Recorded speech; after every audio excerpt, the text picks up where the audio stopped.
Hi friends, ಇವತ್ತಿನ ವಿಡಿಯೋದಲ್ಲಿ ಹರಕೆ ತೀರಿಸದಿದ್ದರೆ ಏನಾಗುತ್ತೆ ಎಂದು ಈ ವಿಡಿಯೋದಲ್ಲಿ ನಾನು ತಿಳಿಸ್ಕೊಡ್ತಾ ಇದ್ದೀನಿ.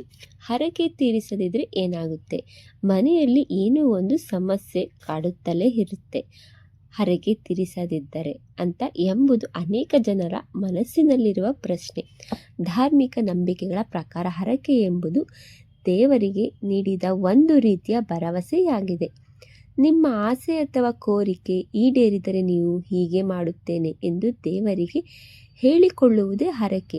ಈ ಹರಕೆಯನ್ನು ತೀರಿಸದಿದ್ದರೆ ಕೆಲವು ನಕಾರಾತ್ಮಕ ಪರಿಣಾಮಗಳು ಉಂಟಾಗಬಹುದು ಎಂದು ನಂಬಲಾಗಿದೆ.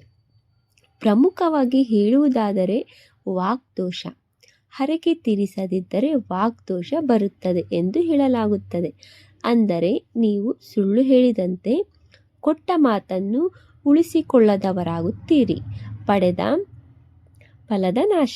ಹರಕೆಯ ಮೂಲಕ ಪಡೆದ ಫಲ ಅಥವಾ ಅನುಕೂಲಗಳು ನಶಿಸಿ ಹೋಗಬಹುದು. ಉದಾಹರಣೆಗೆ, ಉದ್ಯೋಗ ಸಿಕ್ಕಿದ ಮೇಲೆ ಹರಕೆ ತೀರಿಸದಿದ್ದರೆ ಮಾಲೀಕರು ಮತ್ತು ಸಹೋದ್ಯೋಗಿಗಳೊಂದಿಗೆ ಜಗಳ, ಅನ್ಯೋನ್ಯತೆ ಇಲ್ಲದಿರುವುದು ಇತ್ಯಾದಿ ಸಮಸ್ಯೆಗಳು ಬರಬಹುದು.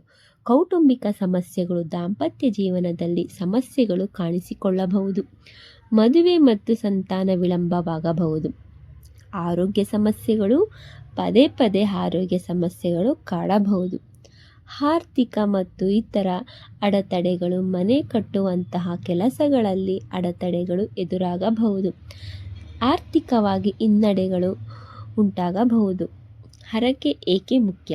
ಹರಕೆ ಎಂಬುದು ದೇವ ಮೇಲಿನ ನಂಬಿಕೆ ಮತ್ತು ಭಕ್ತಿಯ ಸಂಕೇತ. ಇದು ಒಂದು ರೀತಿಯ ದೈವಿಕ ಒಪ್ಪಂದವಿದ್ದಂತೆ. ಭಕ್ತಿಯಿಂದ ಮಾಡಿದ ಹರಕೆಯನ್ನು ಪೂರೈಸುವುದು ನಮ್ಮ ಶ್ರದ್ಧೆ ಮತ್ತು ಬದ್ಧತೆಗಳನ್ನು ತೋರಿಸುತ್ತದೆ. ಹರಕೆ ತೀರಿಸದಿರುವುದು ದೇವರಿಗೆ ಮಾಡಿದ ಅಪಚಾರ ಎಂದು ಕೆಲವರು ನಂಬುತ್ತಾರೆ. ಒಂದು ವೇಳೆ ಹರಕೆ ತೀರಿಸದೆ ಪರಿಹಾರವೇನು?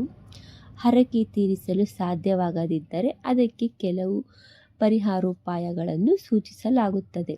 ಪ್ರಾಯಶ್ಚಿತ್ತ ಮಾಡಿಕೊಳ್ಳುವುದು, ದೇವರ ಕ್ಷಮೆ ಯಾಚಿಸುವುದು ಅಥವಾ ಮತ್ತೆ ಬೇರೆ ರೀತಿಯಲ್ಲಿ ಹರಕೆಯನ್ನು ಪೂರೈಸಲು ಪ್ರಯತ್ನಿಸುವುದು ಇವುಗಳಲ್ಲಿ ಸೇರಿವೆ. ಮುಖ್ಯವಾಗಿ ಮುಂದಿನ ಬಾರಿ ಹರಕೆ ಹೇಳಿಕೊಳ್ಳುವಾಗ ಅದನ್ನು ಪೂರೈಸಲು ಸಾಧ್ಯವಾಗುವುದೇ ಎಂದು ಯೋಚಿಸಿ, ಆ ನಂತರವೇ ಹರಕೆ ಮಾಡಿಕೊಳ್ಳುವುದು ಉತ್ತಮ. ನೋಡಿದ್ರಲ್ಲ ಫ್ರೆಂಡ್ಸ್, ಇವತ್ತಿನ ವಿಡಿಯೋದಲ್ಲಿ ಹರಕೆ ತೀರಿಸದಿದ್ದರೆ ಏನಾಗುತ್ತೆ ಎಂದು ಇವತ್ತಿನ ವಿಡಿಯೋದಲ್ಲಿ ಗೊತ್ತಿರೋದನ್ನ ನಾನು ತಿಳಿಸ್ಕೊಡ್ತಾ ಇದ್ದೀನಿ. ನೋಡ್ತಾ ಇದ್ದಿಲ್ಲ, ಹರಕೆ ಅಂತಂದರೆ ಎಷ್ಟು ಮುಖ್ಯ. ನಾವೇನು ಕೇಳ್ಕೊಂಡಿರ್ತೀವಿ ಅದು ನಮಗೆ ನೆರವೇರಿದ್ರೆ ನಾವು ಈ ರೀತಿಯಾಗಿ ನಾವು ಹರಕೆನ ತೀರಿಸ್ತೀವಿ ಅಂತ ನಾವು ಅಂದ್ಕೊಂಡಿರ್ತೀವಲ್ಲ.